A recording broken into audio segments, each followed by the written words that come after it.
typically what you used to buy as an over-the-counter decongestant. Now you have to buy from a pharmacy that is licensed with the New Mexico Board of Pharmacy. Hi, how are you today? Good, thank you. I'd like to purchase some Sudafed, please. Okay, we have brand name Sudafed, and then we have a generic Sudafed. And they come in boxes of 24. And the state law is that you have to sign for them. Oh, okay. All right. Okay. And I have to see a photo identification from you. All right. The Board of Pharmacy is not restricting your access to them. They're just restricting the quantity that you can purchase at any one time or any 30-day period. Now, is it possible for me to get 6? 6 boxes? Yes. No, ma'am. The maximum I can sell you is 5 boxes at one time.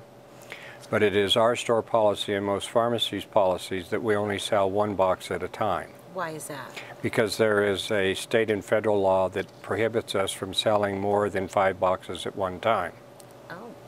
Oh. You can't buy pseudoephedrine anywhere as a single entity product or in combination without having to fill out a log, with the exception maybe you'll be in an airport or two where they have a kiosk and they can sell you 1 or 2 tablets of like Sudafed before you get on the plane, your ears will pop or so forth.